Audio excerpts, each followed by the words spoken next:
0, -1, -2, -3. Hey, welcome to the podcast. Welcome, everyone. This is Loser Lee's Wrestling. Loser Lee's Wrestling with the woos and whats of AEW Dynamite. My name is Red Jefferson. I'm here with Roy Hammer. How are you doing, Roy? Hey, man, I'm good. How are you? Just getting over sickness.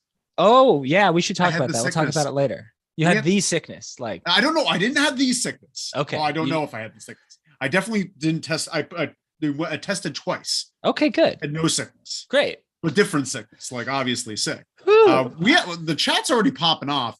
Obviously, everyone had some feelings about Dynamite. Let's talk about what everyone's thinking. Certified Wrestling Podcast, I'm here, baby. Welcome, Certified Wrestling Podcast. We missed you. Tony, boom, already starting hot. Certified Wrestling Podcast. Woo, Cody shows up Monday on Raw. He did not. Did he show up on Monday? No, maybe he's talking about this coming Monday. Who knows? Because I heard that and I went to go watch Raw. I know. I was so disappointed. It was just we all got show. suckered in. Tony says, lol. Certified says, I'm headed to Crockett Cup. Hell yeah, let us know how it goes. Yeah, very curious. Definitely curious. Tony says, Cardona will win. He's too hot. He's got 7 belts now. Lol. We're gonna talk about AEW. By the way, for those of you who've never watched the show before, we don't just read chat. we talk about AEW Dynamite. We review the show. A lot of things happened tonight. Not really a lot happened tonight, did it? That's a good question. We're gonna talk about it. I think maybe a lot happened, but not a lot happened. If that makes sense. It doesn't, but we'll talk about it. Here, I'm going to quickly go over the rest. Certified says he didn't sell out the 409 tickets available, 200 left both days. He's not that hot. Tony, he gets the click. So Certified says Cardona, not the NWA type. Trust me, I've been to every show since 2019. I believe it. I believe it. Thank you so much for that. Expert NWA knowledge. We have an NWA guy now. Certified says, trust me, Nick wins. Tony says, hey, all is fair in wrestling. True. John Busman's in the chat. Woo, woo, woo. I'm hyped. Get up, get down with the sicknesses. I'm feeling a little bit. That's good, yeah. Certified says this coming Monday. Okay. So we're going to find out this coming Monday. Find out. Who knows? Tony, me and Cert have been chatting. I know we've been watching. Yeah, we're there. I've read them all. I read every single one. And John Busman, Veer is coming and he has a neck tattoo. Who's Veer? Veer used to hang out with Jinder Mahal. And I guess for months now, there's like a graphic that says Veer is coming. I've seen that. I think. Send Veer. Yeah, or something like that. Yeah. Send Veer. Yeah. And then we have S here. Welcome to the chat, S. Let's dedicate the show to the bad guy. And that's a great way to start. Yeah. R.I.P. Razor. For sure. Dedicate the show to and Britt Baker wore his tights. Yeah, I was a little disappointed because I could have used a graphic. I would have liked it. I'm actually shocked there wasn't a graphic. Yeah, I am too. But I did like that JR started the show by saying, hey, yo, it's Wednesday night. You know what that means. That's beautiful. That was nice. That was really nice. Kevin Owens started Raw the same way with a hey. Yeah. Hey, I just wanted to put this out there because, with the passing of Scott Hall, I went back and people may disagree with me, but Stone Cold Steve Austin's podcast was excellent. He doesn't do it anymore, but it was really excellent. And in the archives that are available for free on iTunes, Spotify, whatever, is a 2-part episode with Scott Hall. And Scott Hall just tells the story of his career and all the people he knew and the places he traveled and the things that he's done. And it's a very, very good listen and it's worth the time. That sounds like a great time. Actually, I might actually do that tomorrow. Everyone check that out and check out your favorite Scott Hall matches. We'll talk a little bit more about him on the Weekly Wrestle this week. Sure. But let's start off the show. This is St. Patty's Day Slam. Yeah. St. Patty's Day Slam. Happy St. Patty's Day. It's not St. Patty's Day. It's 316 Day. Yeah, we should dedicate this. Happy 316 to you too. Yeah. Happy 316 to everyone. Tony says RIP the bad guy. RIP the bad guy. This is a special 316 RIP episode. I don't know if that's fun. I'm gonna stop saying things. Okay. Moving on. Moving on. Yeah. We start off the night with Adam Cole and Red Dragon versus Jurassic Express and Hangman Adam Page. We have a back and forth match. Not really. I don't know. It was a good match. Yep. It was a good match, but it didn't really sing to me.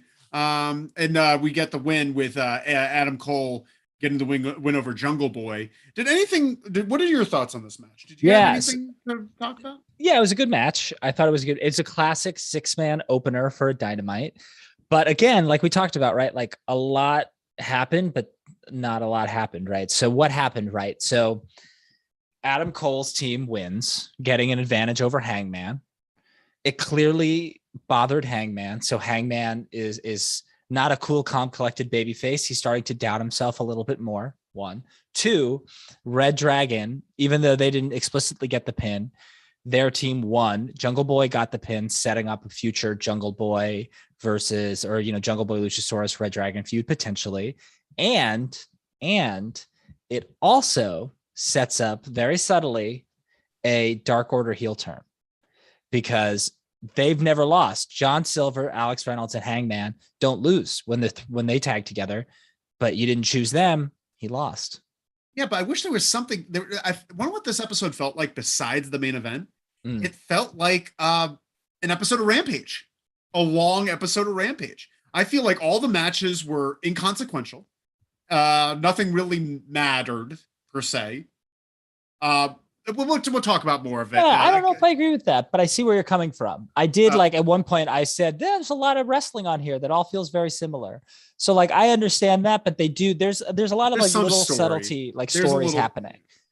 Tony writes, Hangman sure knows how to express how he feels. You saw he got not too sure about picking Jungle Express to help him. Did he feel unsure about it?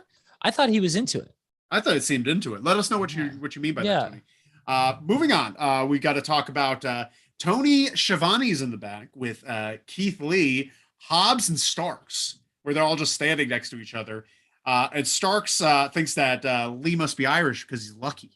He's real lucky because he gets to delay his ass beating for a few days or another week or whatever. Yeah. And kind of just talking about that. And that Hobbs says something about like, the spine buster that I gave you. Still there. Still got that. Yeah. And Keith calls them a bitch or something. Yeah. I didn't love Keith in this segment, but I thought Hobbs and Starks were both fantastic in this segment. Hobbs and Starks were great. Keith, I don't know. I just feel like Keith's strong suit isn't a back and forth. So why put him in those situations when he first gets here? Yeah. I also I feel like him saying bitch was him being like, I don't know what to say right now. Yeah. And it doesn't work for him. It doesn't work for him. Wasn't his best. Definitely a first take. We get that. Next up we get the Statlander commercial. Yeah. Did you see this? Yeah. And it was just like 20 seconds long, just showing her close-ups of her face. She's wiping away her face paint. She's no longer. She's not going to be an alien anymore. She's she's like wiping away. That's what it felt like to me. Who knows? But I have no idea. She didn't come out with the best friends. She's going to be on her own, and she's going to be like maybe a serious something. Yeah. Yeah. Okay. Well, we'll see where that goes. See what happens. And I appreciate it. I'm happy that she's removing that makeup. That alien thing did not make. It's great for an indie where she boops people, but whatever. Like on this show. Yeah. Moving on, we get probably the best match of the night for me. Bryan Daniel. Ooh, I got a little thing in my eye. Oh boy, it's causing pain. You got it? No, I don't know. Maybe Bryan Danielson and Jon Moxley versus Wheeler Yuta and Chuck Taylor. Yeah. So we got Bryan Danielson coming out with William Regal. William Regal joins us in commentary. First off, before we start, how'd you like William Regal on commentary? I loved William Regal on commentary. I love everything about William Regal. John Busman said in a little group chat, he was just like, William Regal called Danhausen a demon. Yeah. And one of the thing is, and they're all doing it because they're trying to be smartasses. The way that JR will say something like, what is Danhausen? What's his deal? Because they're just like, why haven't we introduced this character to the show? Yeah. He showed up and he's never said anything to the crowd. He's never said anything on Dynamite. He's never uttered a word on Dynamite. He literally just shows up. Yep. No one has any idea. And it just feels very stupid, right?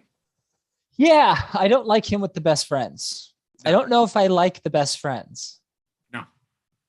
It's confusing because I don't think Chuck Taylor Yuta does either. Yeah, sure. Yeah, let's get into it. We get this match, and it's a great with Bryan Danielson kind of works in the ring with Wheeler for a little bit. Yeah. Jon Moxley is fighting on the outside. I already like this dynamic, because he's like the master inside the ring. Yeah. Bryan Danielson, Jon Moxley's like, I'll fight everywhere else. Yeah. And I kind of like that. They have a fun little match and they just beat the shit out of Wheeler Yuta. It's too long though. It's way too long. Yeah. What's funny is that I felt like it was too long and then they pulled me back in because Yuta started making this comeback and Yuta started looking really good. And then I was like, okay, I'm fine with this. I liked the last 5 minutes, but there's another 5 minutes in that match that did not need to be there. Another commercial break that we didn't need. It didn't need to go through that commercial break. Yeah. And it's almost like a Tony Khan, how big is your fucking roster where you have to have, you're treating these matches almost like filler? You have other people to show. Yeah. Yeah.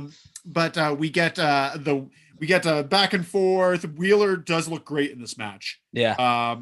Feels like they're trying to one up each other. Bryan Danielson and Jon Moxley was pretty good. But afterwards, we get the finish with Jon Moxley giving the Bulldog choke to Wheeler. And then we get the best friends walking out all together, being fun friends. And Wheeler's walking away, and William Regal and Moxley and Bryan are in the ring. They're just hanging out, being violent. And then Wheeler's just like, wait a second. I kind of want to be with those guys. Yeah. He goes back in the ring, and he's all fired up. He goes to shake William Regal's hand. William Regal smiles, slaps him in the face, and then Wheeler gets right up in Regal's face. And even Regal's just like, shit. Like, he even backed up. But then he's like, leave. Like, get out. Yeah. And he goes back with his friends. I'm not sure what this was supposed to do. Mm-hmm. What was this supposed to, like, is Wheeler, like, because if I was in the best friends and Wheeler did that type of shit, I'd be like, fuck you, Wheeler. Yeah. I'm not going to hang out with you anymore. Well, I think that's probably what's going to happen. But I also think Regal is probably like, hey, it's not that easy. You got to I'm going to hit you, but like, you got to come back for more. So leave. And then the next time I want to slap somebody, where are you? I'm going to hit you again. I don't know. That's actually a really good point. But I just wish it was a little better illustrated. Yeah. Or at least maybe the announcers knew a little bit about it or something. We have some comments here. Mose, woo, just in time for the best match. Hell yeah, Mose. Welcome to the chat. Yeah. John Busman, a demon waif. What is a waif? Great question. John, you're going to have to help us out with this because I don't understand that term. I thought that was when you wrote that, I thought that was a typo. It's like a word that I've heard 1,000 times and I can like maybe cobble together some context clues, but I've never heard it used. Really? My oldest brother talks like that. Does he say cheers when he drinks? No, he's not like that. Does he call people mate? Sometimes, yeah. I could see that. I've never met your oldest brother. What else we got here? Tony, I don't know how I feel about Bryan and Mox. I feel it's a waste of time. Both should be in the main event picture. Do you feel like this is taking away from them? Do you think this is making them less than? No, I think we need to, and look, I understand Tony's point and I respect that, but like, I also think we need to take a step back and understand that like the tag team scene can also be in the main event as well. Like an FTR, Mox and Bryan match could main event a pay-per-view with the right build, Yeah, that's true. And one thing is that we have to keep in mind that the tag teams can be the main event. That's a great way to put it. Thank you so much, Tony. Mo's Best Friends is breaking down for a little while. They've been broken down. Yeah, that's okay. In all honesty, like when the last match, right, that we cared about was that parking lot brawl. Yeah, I mean, sure. Yeah, because I think maybe the only. Well, yeah, overall, I think so. For me, like if someone's like, name some iconic Best Friends matches in AEW, that's like the one that I would think of. Yeah, well, we'll see. Brooklyn Bleak, Regal really leaned into the Antonio Inoki slap rub. Yeah, he's hitting hard. Yeah, he sure is. Would you take a Regal slap? I would. Hell yeah. I would. Yeah, I would love a Regal slap. Yeah.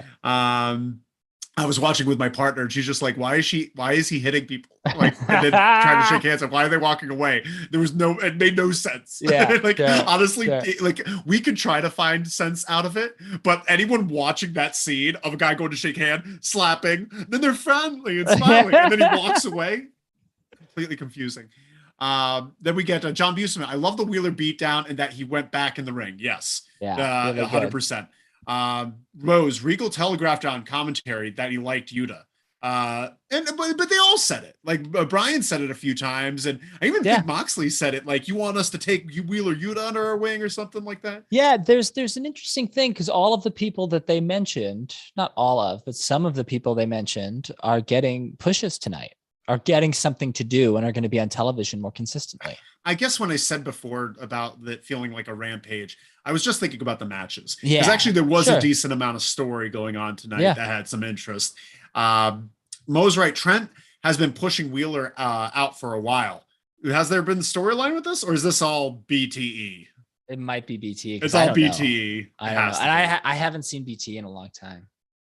Mo's right. Waif is a skinny model. Oh, that makes sense. I think I have like a wafer. Wafer Thin. Oh yeah, a waif. Who's this demon? Thanks, waif? Mose. I appreciate that. And Brooklyn Bleak says Gaunt. Very good. Thank you. S, I'm a kind of asshole, uses words like waif. I feel you, Busey man. I like that, Busey man. Busey man. Mose, building a new faction takes time. Not if you're in AEW, because it takes mere seconds. Can I tell you something? Sure. Can I be crackpot for a second? Oh, I'd love it. So Jericho had Regal on his podcast, and I listened to it before Rampage. I went on a walk and I listened to it, and it's tough. It's a tough listen to hear all of the things that Regal went through over the course of a few years. But something that he brings up when talking about the end of his in-ring career, he was like, I had great matches. That's what he sounds like to me. I had great matches with Danielson and Moxley and Claudio. I love Cesaro. He's great. Just saying. He also had great matches with Chris Hero, but didn't bring up Chris Hero. He only brought up Claudio and the other two. Very interesting. Very interesting. Building a faction. I was trying to practice my William Regal, and I can't really get. He's like, well, there's this sunshine. It talks. I don't know. I can't do it. I'm trying to figure it out. We're gonna figure it out. Yeah. Boyzzz, John Busman says, waif, a thin young person that looks unhealthy, a homeless, neglected, or abandoned child. I guess he is a demon waif. Yeah, in so many ways. Excellent job. But yeah, moving on. We got to keep moving on because Yeah. we got a lot to talk about. Next, we get Tony in the back with FTR. FTR in the back. And they kind of solidify what we saw last week, which was a lot of basically last week FTR fired Tully when Tully made the bigger suggestion that they try to focus on the titles, and then they like, you talk about my family, and he's like, no, it wasn't. He's like, I got a family too. Yeah, he was very uncomfortable, but they kind of explained it here, and he said that Tully was kind of checked out after their first title reign, and that so they kind of explain a little bit. Then the Young Bucks come over. They're like, oh, we're finally in the same room again after all, whatever. They said that they're in the same room together. Yeah. And I actually almost believe that they haven't been in the same room together in real life too. And they're saying that FTR is just always going to be second best. Always going to be second best. Are you excited for this? Yeah. Yeah, this is good, right? I got excited because AEW Hot Shots things. So I was like, oh, I hope they fight each other next week. I hope they fight each other next week. They're gonna. But like, what do you see from this program though? That's really interesting. That's what I mean. Are we excited about the results from this? Yeah. I mean, this is classic like storytelling, like confusing kind of Young Bucks storytelling a little bit, where it's like you're telling the audience that you're going to get into a feud with Adam Cole and Red Dragon, but then you divert to FTR and it's like, man, like, where are we? What's happening? But I'm into it. Hey, it gets good matches. I want FTR to come out ahead, and I just don't know if that's going to happen. Well, yeah, we'll find out. I mean, they're turning babyface, so hopefully. Yeah. Hopefully. Next up, we have the Acclaimed in the back. Acclaimed, you ever heard of them? They're apparently they're Tony Khan's second best idea, according to Mark Henry. Did you hear that? Is that what Mark Henry said? Yeah. Yeah, I didn't read the article, so I don't know what his first best the idea Acclaimed is Tony Khan's second best idea. Interesting. Yeah. That is really interesting. I should really read the article just because I have no idea what the first could be if Mark Henry's like, that's your second best one. Right. But we get Acclaimed in the back, and they're saying that Lee isn't ready for Platinum Max this Friday. Platinum Max Caster. He's not ready for him. And Starks and Hobbs seem to agree, because they come up. So this is their second part of the night. I kind of like it. I like that they're just showing up, interrupting people and being like, hey. I think it's fun. Don't they have a problem with too many people on this roster that they're literally having multiple segments? I don't know. I don't care because I like Starks and Hobbs. Right. It's just, it just feels weird, doesn't it? Yeah. This whole segment felt weird, but it also felt kind of exciting because it felt very different from what they normally do. Sure. Like they were also promoting the main event of Rampage by doing interviews and not just showing a graphic. So that was also a little bit exciting. Like maybe they're trying a little bit more with Rampage, even though this week's Rampage is on at like midnight on the East Coast because of basketball. Yeah. Oh, is that the case? Yeah. Oh, yeah, it's preempted. Oh, gross. John Busman, Yuta's like the little brother of the rest of the best friends. All pick on and beat up in BT. Do they? Oh, that's kind of Funny. But I hope he breaks away because honestly, Wheeler Yuta has no future in the Best Friends. Like, I don't see him going anywhere. No one in the Best Friends really has too much of a future as long as they're all together. Heartbreaking. Tony, War Games. Yeah, War Games is cool. Yeah, why not? Yeah, let's do War Games. John Buse. What's that? Regal's involved, so he can scream War Games. War Games. Here I am, William Regal. That's right, Sunshine. That's actually, I'm getting there. I think that's it. You got it. Yeah. That kid. That's him kissing Vince McMahon's butt, or drinking Tajiri's pee. Oh no, that was Eugene's pee. Eugene peed in his tea. Someone peed in William Regal's tea. Maybe it was DX. I don't know. X-Pac. Was it X-Pac or was it Jericho? It was Jericho, wasn't it? Jericho. Someone peed in his tea, and I think Tajiri knew about it. Okay. Hold on a second. Gave it to him. Time out. We need to go over this really quickly. X-Pac peed in Jeff Jarrett's boots. Jericho. But that's real life. Oh no, that was on the show. No, that was on the show and probably in real life. And then Jericho peed on Kane and like Kane's mask. No, he spilled coffee on Kane. He spilled coffee on Kane. Let's not get that twisted. And and you're right. I think Jericho peed in William Regal's coffee, and then we seen William Regal tasting it. Yeah, and then Tajiri is like. I think Tajiri was his sidekick at the time. Yeah. John Busen writes, Nick Jackson's fit. Yeah, that was pretty nuts. That was pretty wild. I'm actually really liking their style. Since they turned heel, I'm really appreciating them a little bit more. Right. Yeah. Tony, FTR versus Bucks, a double turn. They all turn out faces. That's possible. It's possible. It is. Because it's all leading to the Bucks turning babyface and Kenny coming back as a babyface. Yeah, that's probably. John Buseman can't get enough TV time for Stroke Daddy. Who's Stroke Daddy? Ricky Starks. Is that what he's called? Yeah, Stroke Daddy. Yeah, I think that was like his Inspire nickname. I don't know if that's his on television nickname. Is that like Masturbation Daddy? Like what maybe. Or is he like Jeff Jarrett Daddy? He's got all the stroke around here. Oh, okay. I think there's two different types of stroke. Yeah. Tony, you get me, Roy. Team Roy for life. No, the Team Roy for life. Let's get a Team Roy. Once we get our pro wrestling tees site up and running, we'll have a Team Roy t-shirt, Team Red, and we'll see which one sells out first. That's funny. Meta Sunbro, welcome to the chat. We got some laughy cries. Bless you. Thank you so much for joining. He likes the pee-pee talk. Yeah, I think we were talking about pee-pee when we got that, right? Yeah. John Buse, War Games is good word to get into Regal speak. War Games. War Games. John Buse, Tajiri's mist was actually pee. There was never a yellow mist. That's very interesting. That is true. He's good at golf. Tajiri? I can see that. I can see that too. Yeah. Okay, we got to move on. Next up, this is actually probably the most interesting moment of the night. The Jericho Appreciation Society. Sure. Yeah. Interesting. So we come out and I guess his name is Matt Lee. I just found out today, but he also has a new nickname. Whatever. We're going to get to it. Yeah. It's like the Spank Daddy or something. Spank Daddy. Well, I like Spank Daddy. Matt Lee, he says he loves Judas. He loves Judas and he loves, you all love Judas. But if it was him, he would have a song that you could sing along to, but he's not half the man that Jericho is. And then the other guy says something nice about Jericho. They're showing him Jericho appreciation. Yeah. They're showing Jericho appreciation. And then Jericho says a bunch of stuff. Let's see what Jericho says. Says people are lucky to be in his era, with human beings. Yeah, millions of years. Yeah. And that they found the time to be right here. They're very lucky.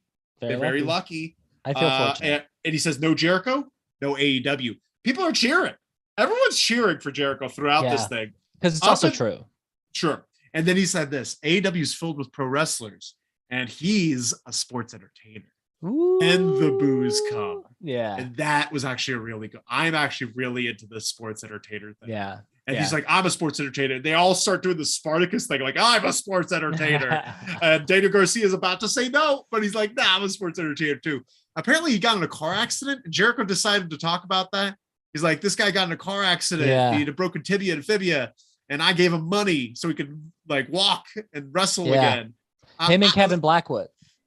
They were in the car accident together. Yeah. Mm-hmm. I like the thing is like that's a nice story. It does not belong in this type of segment.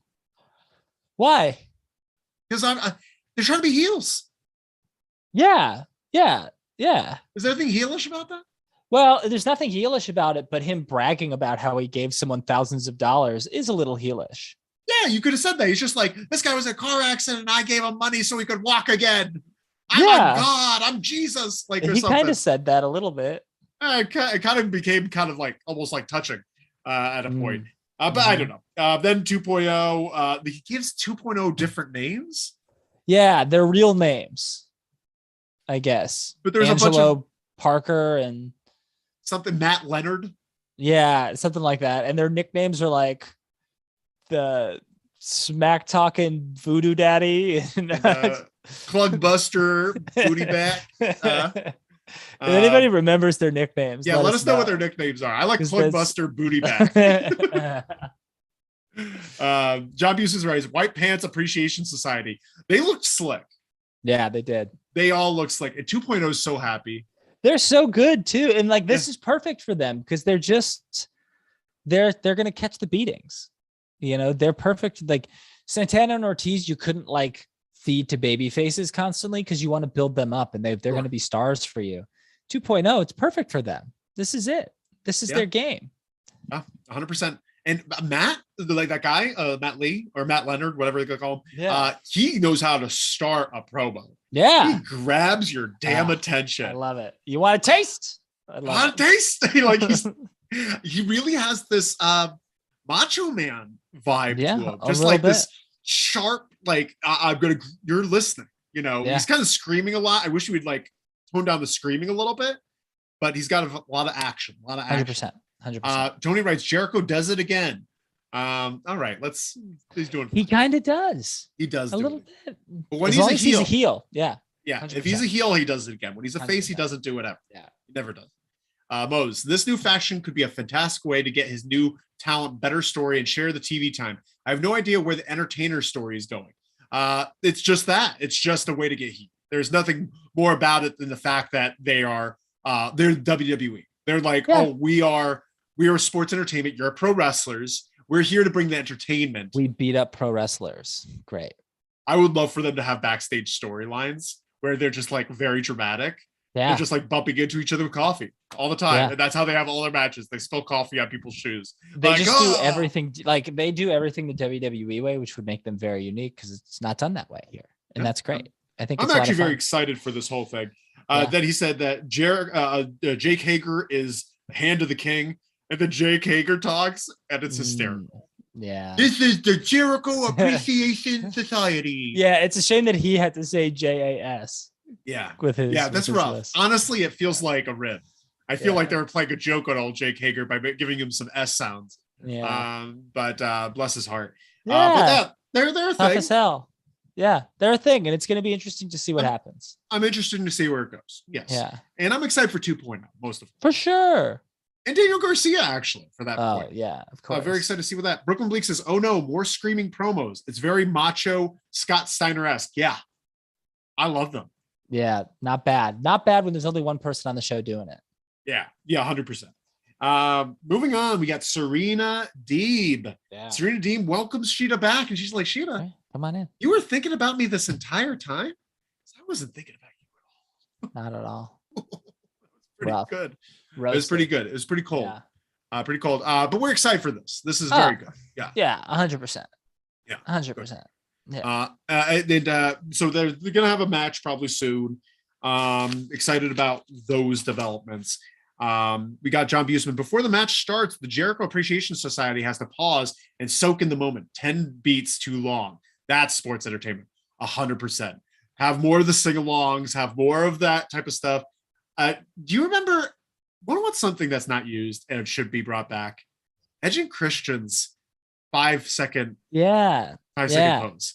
They would be good for that. 2.0, that whole group, but 2.0 specifically, that needs to come back. That's such a good gimmick just to be like,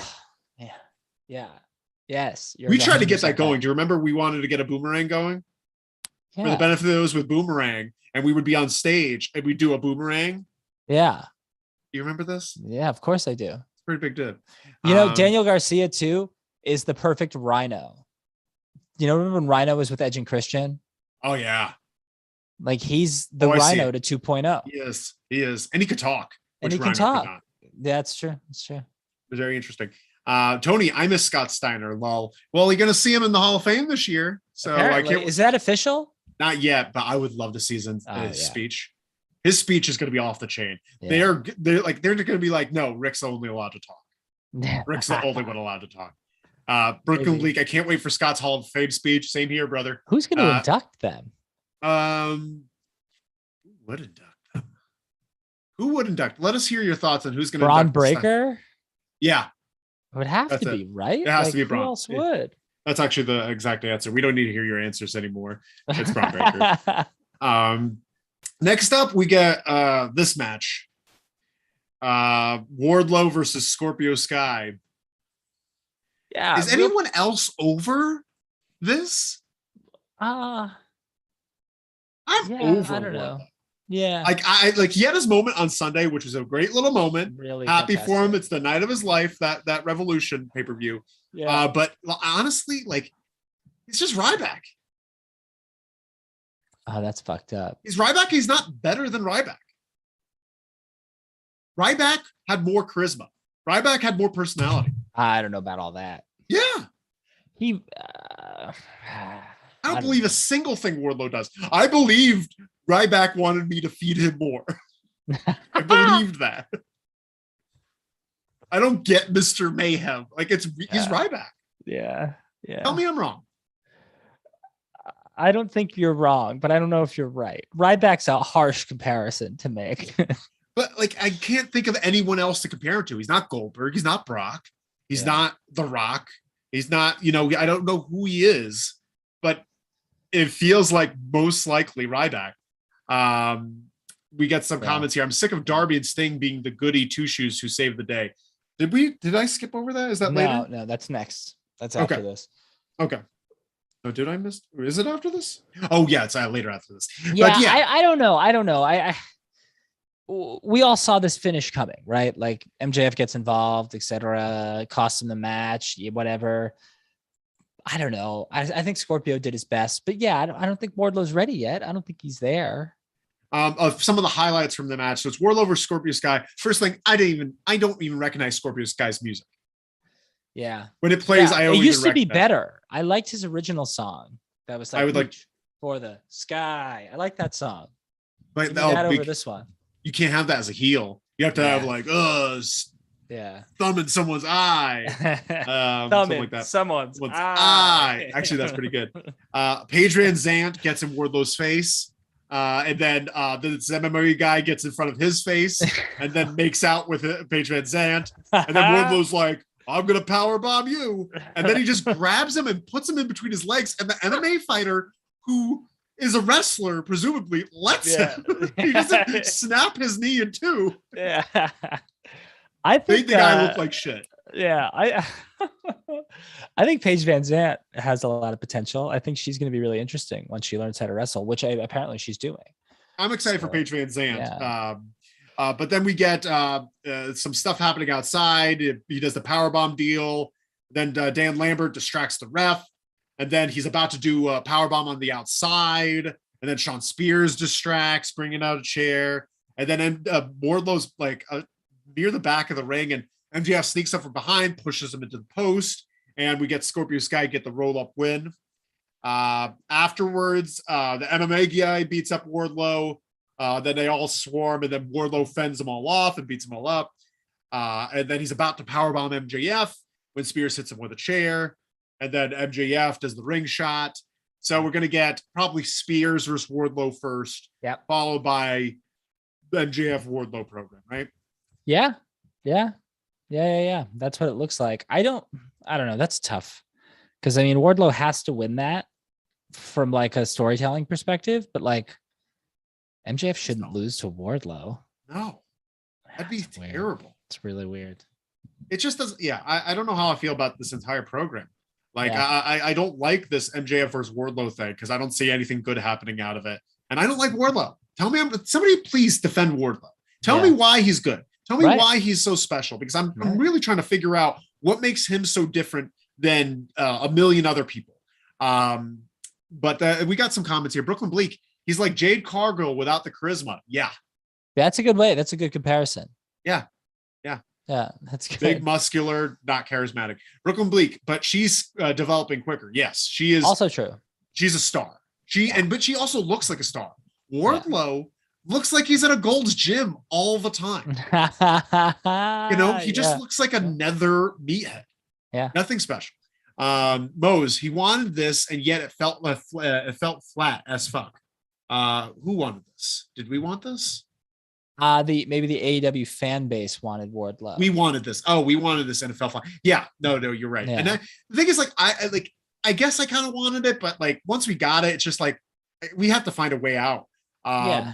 Sean Spears was wearing a shirt and no jacket. We love it. We love it, right? Well, I love him jacket, no shirt. Sean was wearing a shirt and no jacket. Oh, was that what it is? We wanted the inverse. We wanted to wear a suit jacket and no shirt. I said the words, but I was thinking the other one. The other way, right? And I like it with the jacket, no shirt. Right. Shirt, no jacket. That's not. What are we doing? Yeah. What are we doing? They already lost his gimmick. Tony Wardlow reminds me sadly of Ryback.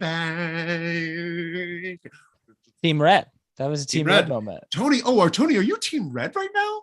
Yeah. I think Tony's Team Red. Makes me pretty happy. Mo says this episode was very much the kinda starts of new stories, but everyone was just slow, like everyone is injured. Yeah. The first part I agree with. I don't know about everyone being hurt, but the show, like the crowd was on fire, but it felt like the performers had the show lacked a little bit of energy. Yeah. That the last few weeks had. The last 3 or 4 weeks leading into this episode had a ton of energy and it was hot. But this show lacked a little bit of energy, but it did serve to build up a lot of new stories and there's a lot of new things happening. So we'll see what happens. We'll see what happens. You're right. We have to see what happens. Next up, we got Alex is in the back with Jade and Smart Mark. And they're basically asking who's ready to step up. Yeah. And who's going to get the kiss of doom. Smart Mark loves the kiss of doom. He kept mentioning it. Yeah. So who's next up for Jade Carter? I don't know. Someone who's debuting. That's the only thing I can think of is like an Athena or a Tony Storm or something like that. Like, I don't know who else it would be. And God, I hate myself for saying this, but Ruby. She's already beaten Ruby. Then where is Ruby? She just is. Maybe she's hurt. Maybe. Or maybe she's just on dark. Ruby. I'm so nervous for Swerve. So nervous for Swerve. Oh, by the way, at the end of that Tony Starks Hobbs thing with the Acclaim, then Swerve comes out to just be like, "This is my house," and they're like, "Aren't you a rapper?" Like, it's just like weird thing. I really want Swerve, Ricky. Give me Swerve versus Ricky all day, every day. That's what I want. That's just another match for Ricky to lose. That's a shame. Maybe not. Who knows? Yeah, well, honestly, you're right. Who knows? Oh, and Tony writes Taya Valkyrie. Taya Valkyrie. Yes, yeah. No, she's that's interesting. That's possible. Brooklyn Bleak says Mercedes Martinez. Yeah, but at least they haven't, and they're about the same height too, so it'll be interesting. Yeah, maybe Mercedes just maybe like a match just to kind of help Jade out a little bit, round out some of those corners. Yeah. What about Britt? Champion for I guess that she's got nothing to do anymore. Yeah, she doesn't. You think they're just going to move on? I don't know if they're going to have a rematch, but I don't know. Britt deserves a little break. Yeah, Britt actually does deserve to be off TV for 3 or 4 weeks. Just rest. Just a rest, and again, let her be fresh again. Moving on, we get interesting part of the night: Private Party versus Hardy Boys.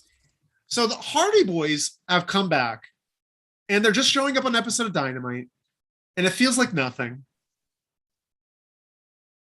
What are your thoughts? You have a lot of thoughts here. I thought it was the Hardy aspect of this was great. I thought. I don't like what I don't like. I understand that. I guess this is a thing they're doing because it actually helps ratings.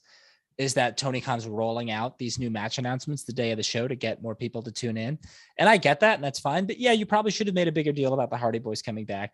But me personally, and anybody who's watched the show consistently or listened to the show consistently will know that I've been pushing for like a Private Party Hardy Boys storyline for a long time. And it's like a bummer that this is their first match. Like they just got fed to the Hardy Boys. The Hardy Boys beat them, and that's it. It should have been Butcher and Blade in this situation, personally. But they wanted them to have a good match. Yeah, that's fair. That's fair. It was weird. You can't have Butcher be out there injuring Jeff Hardy on the first night. Was it weird to you to see the Hardy Boys because they had their original music? They were dressed the same. They're like literally a carbon copy of what they were in 2001. Who? The Hardy Boys, especially Jeff. Matt looks older. Oh yeah. Oh no, they literally look exactly like a the tired same version. It's so weird. It really is almost like it feels like you put them in one of those face apps that ages you 30 years. And you just see them like with paunches and like receding hairlines. Hard. Matt can Jeff pulls it off. Jeff does pull it off. Jeff looks that face paint helps. The face paint helps, but also even without it, he looks young. He looks young and he's in good shape. Matt, he's struggling. I don't know. Yeah. He's doing what he has to do. He's doing okay. They should just be like, I understand they want this Hardy Boys thing. They should have just started them off as broken. They just start him off as broken. That's what everyone wants to see. That's when they have the most fun. That's when Matt can excel. Matt can excel in this broken world. He cannot excel as a Hardy Boy. They are hardy middle-aged men. Yeah. That's not untrue. That is true. And, how did you feel about the match? We get a lot of them playing the hits. Private Party looked good in parts. I think you're right. I think you're right about that. Now that I think about it, like God bless Private Party, because they especially like worked with Matt and made Matt look good. There are a couple of spots that they did that was literally just Isaiah Cassidy throwing himself at Matt Hardy, and Matt Hardy putting his arm up, and Isaiah Cassidy bumping and looking great. Yeah. So a lot of work there. And then I thought they looked okay. They both like Matt and Jeff. Jeff definitely looked tired.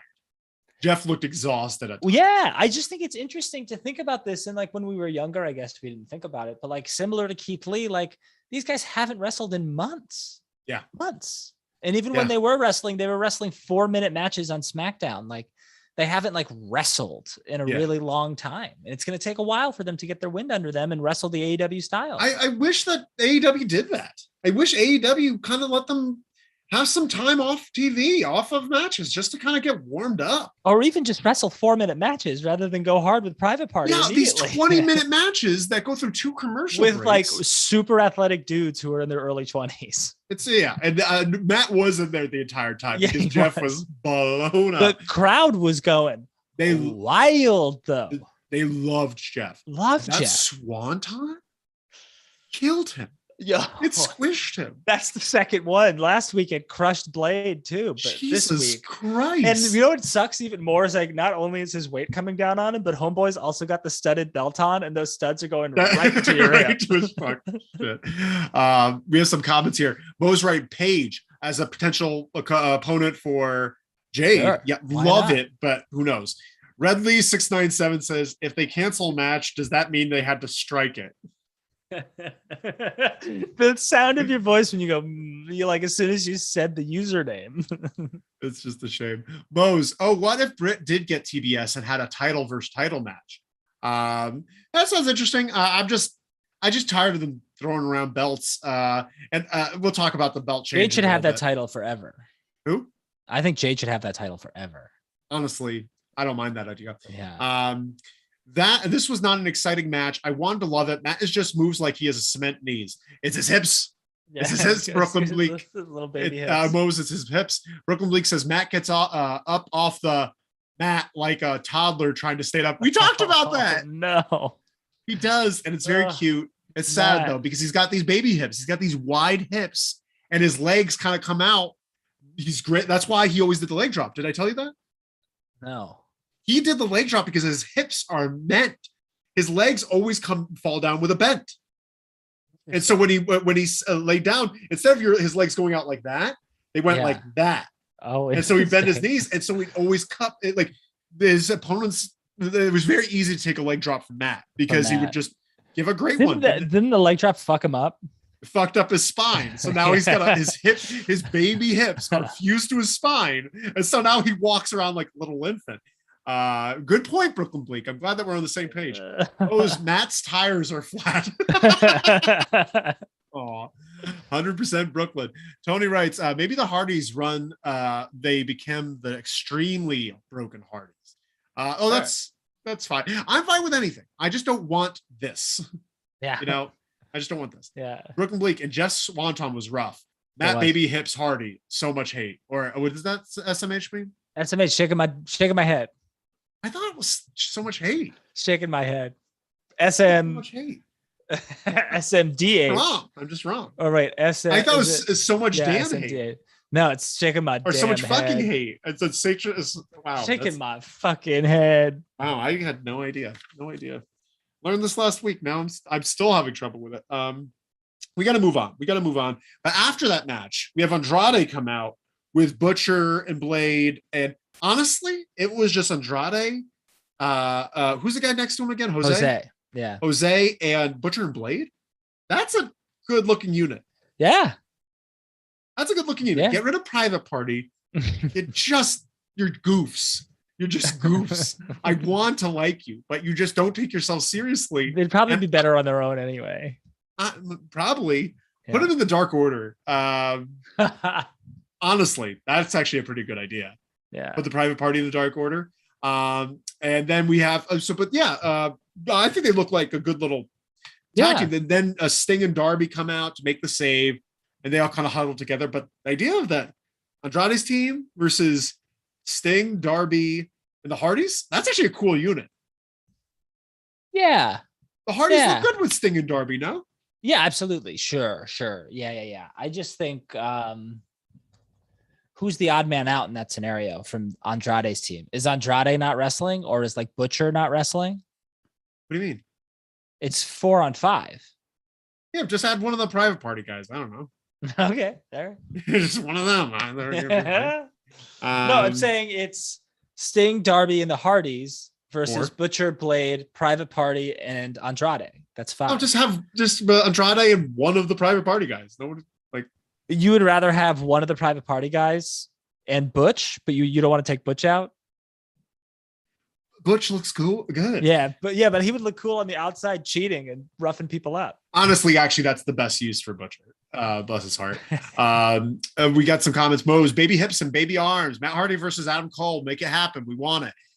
John Busman, crowd took this match up several levels. Yeah. I love Private Party. They looked great tonight. They did look great. It's just a shame that they just need to take themselves a little bit more seriously. I'm not saying lose like your comedic flavor or your humor, but like have something that makes me think that you are serious or a They've contender. stepped it up. They've stepped it up a little bit. Their gear used to be really embarrassing. And I'm, because one of them had like tuxedo tails and the other one was wearing capris. At least they're wearing like Mark uniform Quinn's hair now. What's wrong with Mark Quinn's hair? I like it. Problem. It looks like it's like Warlord's hair. Like it just keeps reminding me of Warlord or Titan now. Titan, yeah. We got Mo says, is Jose a wrestler? He definitely beat the shit out of Sting one time. Like what was that happen? They start brawling. And then Jose came running back later without a shirt on, and he's jacked up. Yeah, he's shredded. Yeah, so maybe Jose's a wrestler. I'd like to see him go. John Busman, they should have an 8-man tag next week. Yeah, they should. Oh, they're gonna have an 8-man tag every week. Like yeah, they always. Yeah, but it should be next week because John and I are gonna be there. Are you gonna be there? It's in Austin on the Cedar Park Coliseum. Yeah, that's next week. We got special tickets for it too. In June, I'm gonna be at one. I'm very excited. Are you going to the LA Coliseum? Yep. Oh, that's so cool. Me and Chica Marks. Where's Chica Marks? Let her know you're here. Hey, you should. I'll talk to you about it off air. You'll talk about it off air. Yeah. As speaking of good-looking units, do you remember when Kai and Tai chopped off Val Venus's dick? Yes, I do remember that. I did. I saw that live as an 8-year-old and was like, "What's happening here?" I just happened to. No. I wasn't there. Oh, okay. On television. That's funny. We would sneak Raw because we weren't allowed to watch Raw. We were only allowed to watch Nitro because it's family friendly. More, yeah, and like the local news Nitro channels girls were at the time were like, "Oh, the WWF is terrible." Chachi. Brooklyn Bleak says Private Party are heading towards Dolph Ziggler territory. Yep. They're too good at making people look good. Yeah, I want to, honestly, I don't want to say that because I think Dolph Ziggler knows how to take himself seriously. I also think Dolph Ziggler was and still is much older when he fell into that trap that Brooklyn Bleak is talking about. Like, Private Party's still young. Yeah. They have some time. Yeah. What are they in their mid-20s? Yeah. It might even be in their early 20s, to be honest with you. Yeah. So there's still some time. Yeah. Moving on. We're now in the back with Tony and Red Velvet. She's got a match against Layla Hirsch. And Layla, and she's saying Layla Hirsch has changed. She sure has. She has changed for the better. For the better. For the better. For the better, yeah. Yeah, tell her that. We're excited about. I'm excited for Layla Hirsch to beat up Red Velvet. Yes, absolutely. Where's Layla Hirsch going? Layla Hirsch versus Thunderrosa. Pretty interesting. She's got to build a little more momentum, in my opinion. Yeah, but maybe still pretty interesting. But I don't. I could see that. That seems like a fun match. Yeah, for sure. But we're gonna talk about it. Now we have the main event of the night. Got a steel cage match for the AEW Women's Championship with Britt Baker versus Thunder Rosa. Both get very special. No, one gets a special entrance. Thunder Rosa, pretty much. What is it called? Telegraphing the fact that she's going to win. She gets she gets a mariachi band come out. She comes out pretty sick and awesome. What is it called? Matador regalia. Yeah, a very fun outfit. And she then threw that sombrero into the crowd, and it just made it into the crowd. Yeah, because one of the thing is you can't it seems like you could throw it like a frisbee, but it doesn't throw like a frisbee. There's too much weight on that thing, so it just went straight down. And it was pretty funny. Yeah. So she comes out full thing. And Britt Baker comes out in her Scott Steiner attire. Not Scott Steiner, Scott Hall attire. Yeah. Pretty cool, although the dripping, oozing machismo. Yep. And so we have them come out and they put down the steel cage. By the way, they bought that steel cage at XL and they're an L. Yeah, what a strange cage. So I guess they bought a cage. Either I'm assuming that they bought a cage, or I don't know if they created one. It's too big for the ring. It's like 2 feet too big. I just feel like that's intentional, though. I really feel like that's intentional. But the thing that's strange about it is that it feels like it's up against the ring on one side, and then there's space on the other side for cameras and also for some outside stuff, maybe. I guess to have a camera person in there, but why not just make it a cell structure that goes completely around? I think they want those spots to have the cell door against the wall. Yeah. It just makes it look it's awkward. Strange. It's a little strange. Awkward, and it's hard to look past that, honestly. Yeah. It's like, because you want to give them the option of like being able to climb the cell and jump off the top of it. Not that they did that, but like to have that option, because that's the cage for everybody. I mean, they've only had 3 cage matches, although that's actually a lie, because I think the Young Bucks Lucha Brothers cage was different than that, and there was no space on the outside. It still went down to the floor, but there was really no space. Sure. I don't know. It's weird. No, I agree. The science of it's very strange. And so there's but that's the thing. Like at the start of the match, which was already confusing to me, because AEW, it's pinfall or submission in the cage, but and Britt's trying to escape. Yeah. Also strange. I was watching it with my partner, and they were like, "Why is Britt trying to leave the cage? What's happening?" It doesn't make sense. If you're trying to just get some space from her, just go to the outside of the ring. You can't. Right. If you're trying to actually escape, why would you slow climb up the cage? It's just doing the slow climb, it's just it didn't make any sense. But then we get some fighting going on. Britt gets busted open. We go to our first commercial break, and on the way back from commercial break, they're both bleeding. Yeah, there's multiple chairs in the ring. Britt was bleeding before. Yeah. They went to commercial break, but yes, now like as they were going to commercial break, Thunderrosa started bleeding, and there's multiple chairs in the ring. And Paul Turner gets a super kick to his head, almost no sells it. Okay, keep going. And then gets knocked out of the ring. I thought he did a great job. I thought he took that super kick, and then when he tumbled out of the ring, hit the cage, I thought he did an excellent job. I just want him to be dead from the super kick. Yeah. Why is he getting up? Yeah. Did he get up? I thought he hit the ropes, and the ropes he's on his knees, and he's just like, like he's selling it like a young buck. Yeah. What is Paul Turner doing? You think he's fucking Superman? He's like... There are a couple of times in this match where I felt that way about Britt too. That just taking things and not selling it. Well, she I hate to give it away, but she builds this chair structure, takes the bump on the chair structure. It's a nasty bump too. Like the chairs didn't really give. She just like ate shit on the chairs. She kicks out at 2. And then she just gets up and goes and gets thumbtacks. Dog, you just crashed into like 14 chairs. Why are you the one who's getting up and Thunder Rosa's selling? Yeah, let's talk about that. So Britt sets up all the chairs in a little pile and then gives her an air raid siren off the top rope. Pretty cool. Love the air raid siren. Yeah. That looked pretty dangerous. And then she cursed. Did she? Yeah, she screamed, "Get me a fucking ref. Get a fucking ref out here." I like that a lot. But then she sets up these chairs and a chair fort. For lack of a better term, it's a fort. Yeah. It's 100%, and then stacks them in weird ways. And you thought that was a brutal bump? I felt like it was because, like, when you hit something, I think she was expecting it to kind of like give, but it didn't really give, and her body just went like, ugh. Yeah, but I felt like it was like honestly, it felt like a pretty, like it looked so not disastrous. It looked like I felt like it just all that setup, and then just kind of like slid off the top chair. Have you ever seen Kevin Owens do that? Kevin Owens will set up like big chair structures. Yeah, I've seen that. I saw that when he does it, yes, all of the chairs like explode and they all go everywhere. Yeah, so it looks really vicious. She's just like, that's the thing. Like you just have to know your body weight and what it could do. She just can't. Yeah. You're not going to bend a chair when you fall on it. You're just not. Yeah. So she fell off that, then immediately goes to get tax, and we just had tax last week. We had tax at the pay-per-view. We just had tax last week. Sure. They're giving us more tax. Yeah. Tax at a pay-per-view, fine. But if you want tax at every pay-per-view, fine. But literally the next week. I give them a pass for this because it's a callback to their unsanctioned match that they had a year ago. Callbacks. There's other callbacks they could give. Sure. 100%. They even called the camera crew did a callback to that shot of Britt's face bleeding. They did the exact angle, the exact everything, except she's wasn't really bleeding that much, so the shot was less impactful.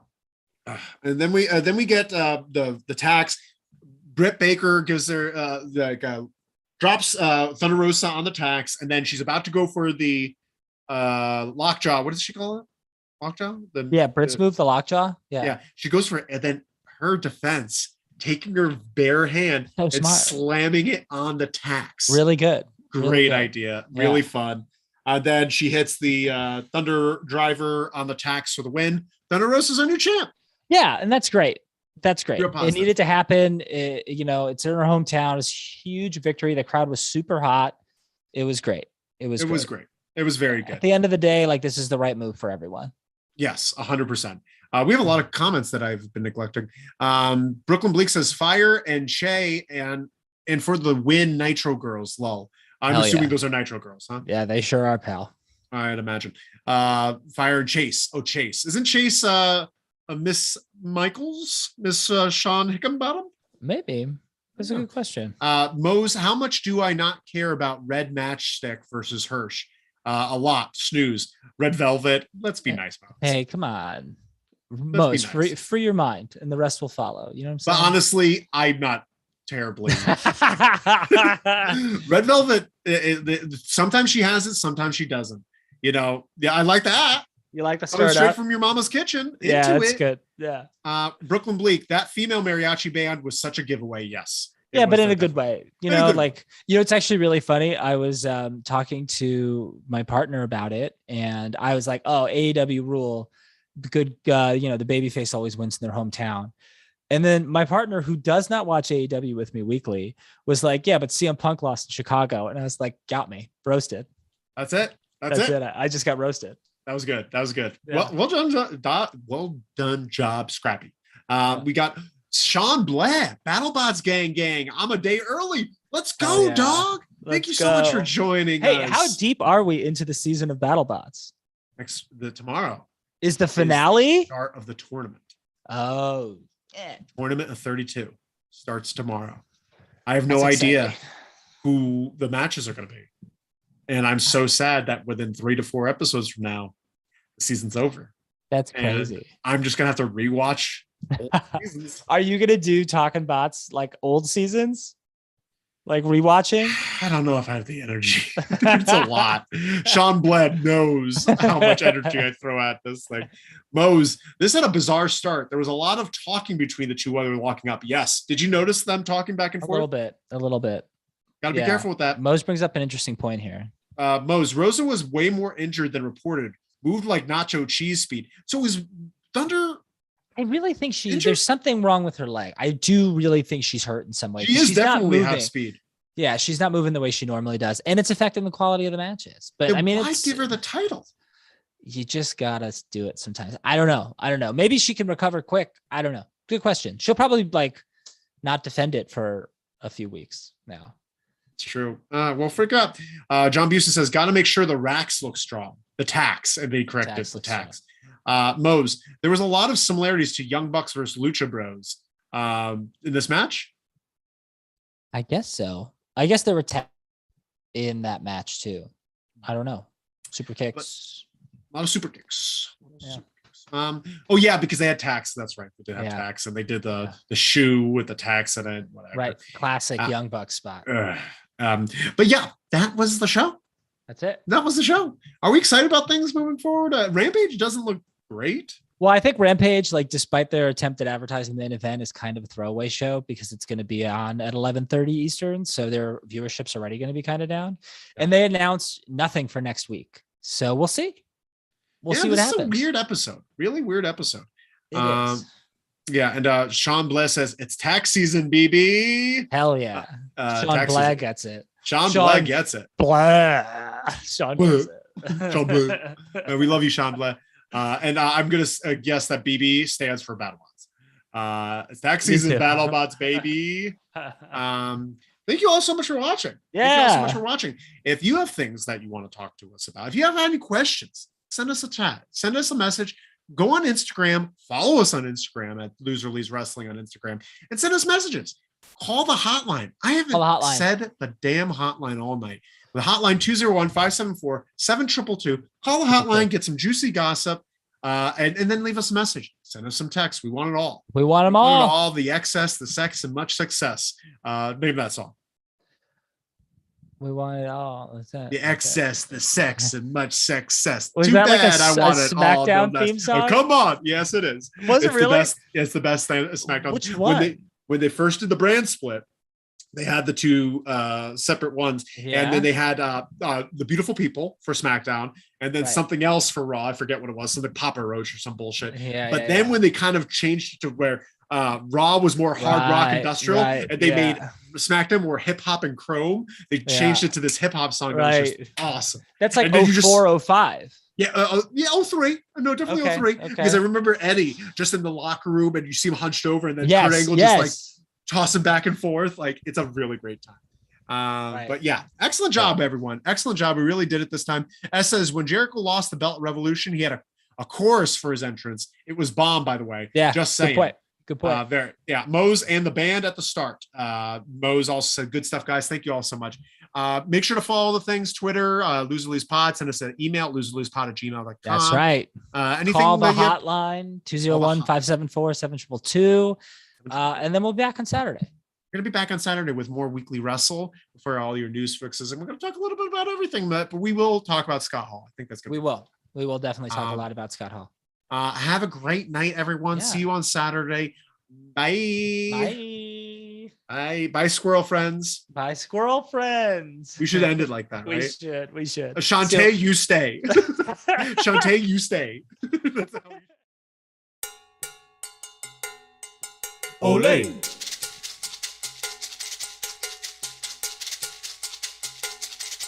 Ole.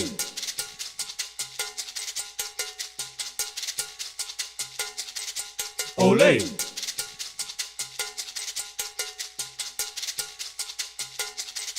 Ole.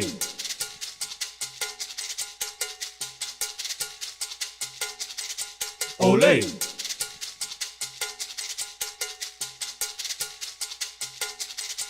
Ole.